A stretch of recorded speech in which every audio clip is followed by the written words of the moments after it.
वाह भाई वाह। शुभमन का शानदार दोहरा शतक आया और टीम इंडिया को 300 से पार पहुंचाया। नमस्कार, मैं हूं आपके साथ शीतल शर्मा और आप देख रहे हैं खबर फास्ट का डिजिटल प्लेटफॉर्म। जी हां, आपके सामने मैं एक बार फिर से वापस आ चुका हूं और भारतीय बल्लेबाज जिस तरह से प्रदर्शन कर रहे हैं, मुझे मन करता है कि मैं आपके साथ हमेशा फेसबुक से जुड़ा रहूं, लाइव आपसे बातें करूं और किस तरह से प्रशंसा यहां पर भारतीय टीम, भारत के कुछ खिलाड़ियों की होनी चाहिए, बहुत कम है। शुभमन गिल ने शानदार दोहरा शतक जड़ा है और अपने आप में ये बहुत बड़ी बात है। चले आपको बताते हैं, मैच जो है वो 1:30 बजे शुरू हुआ था। जिस तरह से पारी की शुरुआत हुई, ऐसा लग रहा था कि जल्द ही, जिस तरह से रोहित शर्मा आउट हुए, उसके बाद विराट कोहली आउट हुए, ईशान किशन आउट हुए, तो ऐसा लगा था कि भारतीय टीम यहां पर जूझते हुए दिखाई देगी, लेकिन ऐसा बिल्कुल नहीं हुआ।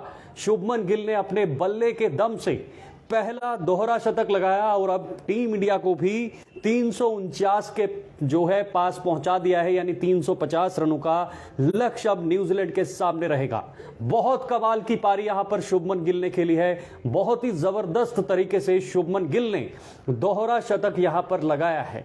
यानी अब रोहित शर्मा, साथ साथ सचिन तेंदुलकर और साथ ही साथ ईशान किशन के बाद अब शुभमन गिल भी इस लिस्ट में आ गए हैं कि एक दोहरा शतक उनके नाम हो गया है। 208 रन, शानदार 208 रन उन्होंने बनाए हैं और आपको यकीन नहीं होगा, आखिरी जो उन्होंने 3 छक्के लगाए हैं ना, उन 3 छक्कों की मदद से शुभमन गिल ने 208 रन बनाए, 200 का आंकड़ा पार किया। अपने आप में बहुत बड़ी बात है। शुभमन गिल ने एक और रिकॉर्ड तोड़ा है। 200 के साथ साथ एक और रिकॉर्ड जो है वो तोड़ा हुआ है। वो रिकॉर्ड जो है वो विराट कोहली का तोड़ा है। आपको बता दें, विराट कोहली के नाम पर 24 इनिंग्स में 1000 रन पूरे करने का रिकॉर्ड था भारतीय बल्लेबाजों में, लेकिन शुभमन गिल ने यह तोड़ दिया है। शुभमन गिल ने 18 इनिंग्स में 1000 से ज्यादा रन पूरे किए हैं और भारतीय टीम में, भारतीय इतिहास में सबसे ज्यादा तेज रन बनाने वाले शुभमन गिल बन गए हैं, जिन्होंने सिर्फ 18 इनिंग में यह कारनामा करते हुए दिखाया है। चले अब अपडेट पर नजर डालते हैं। रोहित शर्मा ने आज 34 रन बनाए, इसके साथ शुभमन गिल जिन्होंने 208 रन बनाए। जी हां, 208, 149 गेंदों पर, इसमें 19 चौके शामिल हैं और 9 छक्के शामिल हैं। यकीन नहीं था कि शुभमन गिल इस तरह की पारी खेलेंगे इतना जल्दी, इतना जो है कम मैचों के बाद उन्होंने 200 का आंकड़ा पार किया है। वाकई में काबिल तारीफ है और शुभमन गिल की जितनी भी तारीफ की जाए उतनी कम है। जिस तरह से उन्होंने खेल दिखाया है, आपने देखा होगा 106 रन भी पहले बनाए हुए थे श्रीलंका के खिलाफ और अब कहीं ना कहीं यहां पर आकर अपनी कंसिस्टेंसी को बरकरार रखा और 208 रन बनाए। बहुत जबरदस्त यहां पर बल्लेबाजी शुभमन गिल की। विराट कोहली आज ज्यादा कुछ नहीं दिखा पाए, हालांकि विराट कोहली के सामने भी कुछ रिकॉर्ड थे, वो तोड़ सकते थे, लेकिन वो आज कमाल नहीं दिखा पाए और 8 रन बनाकर जो है वो वापस लौटे। ईशान किशन, जिन पे इतना भरोसा सिलेक्टर्स ने जताया था, हालांकि श्रीलंका के खिलाफ उन्हें ओडीआई में मौका नहीं मिला था, यहां मौका मिला था, लेकिन उस मौके को भुना नहीं पाए। तो ईशान किशन ने मात्र 5 रन बनाए और उसके बाद वो पवेलियन लौट गए। सूर्य कुमार यादव 31 रन बनाए। वो बल्लेबाज हैं जो T20 के बादशाह माने जाते हैं, लेकिन ओडीआई में वो ज्यादा कुछ नहीं कर पाए।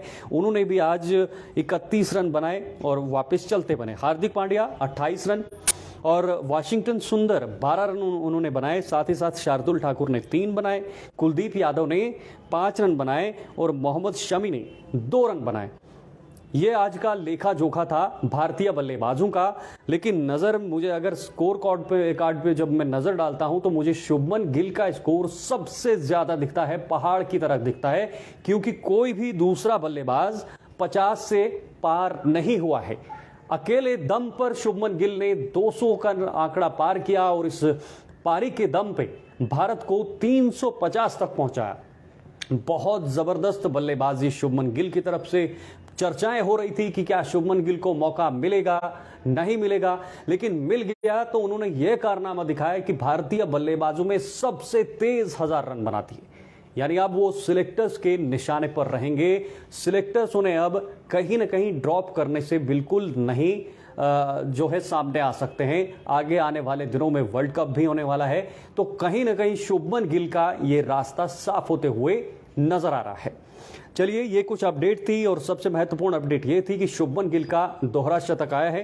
अब गेंदबाजी भी थोड़ी देर में भारत की शुरू होगी, यानी दूसरी इनिंग शुरू होगी। उसमें देखना होगा कि गेंदबाजी किस तरह से होगी। और न्यूजीलैंड भी 35 साल से जीत का इंतजार कर रहा है। भारत में कोई सीरीज नहीं जीती है और आज जो रनों का पहाड़ है उससे लगता है कि न्यूजीलैंड मुश्किल ही वहां तक पहुंच पाएगी। 200 के आसपास ही न्यूजीलैंड भी यहां पर सिमटते हुए दिखाई दे रहा है, अगर गेंदबाजी भारत की बहुत शानदार रही तो। हालांकि गेंदबाजी भी शानदार मूड में दिखाई दे रही है, जिस तरह से सिराज हैं, मोहम्मद शमी हैं या उमरान मलिक हैं, सभी गेंदबाज स्पिनर्स हों या जो तेज गेंदबाज हैं, सभी फॉर्म में हैं और अपनी गेंदबाजी के साथ शानदार जोहर दिखा रहे हैं। अब देखना होगा कि इनिंग शुरू होने के बाद गेंदबाजी किस तरह से होगी और ये मैच जो है इसका रुख किस ओर मुड़ेगा। चले आज के लिए बस इतना ही, अभी के लिए बस इतना ही। आप देखते रहिए खबर फास्ट का डिजिटल प्लेटफॉर्म, क्योंकि यहाँ पर हम हमेशा आपके लिए अवेलेबल रहते हैं। आप सब्सक्राइब कीजिए, फॉलो कीजिए, लाइक कीजिए, जो भी आपसे बनता है आप कीजिए, क्योंकि आपका लाइक और शेयर हमें प्यार की तरह मिलता है। अभी के लिए बस इतना ही, नमस्कार।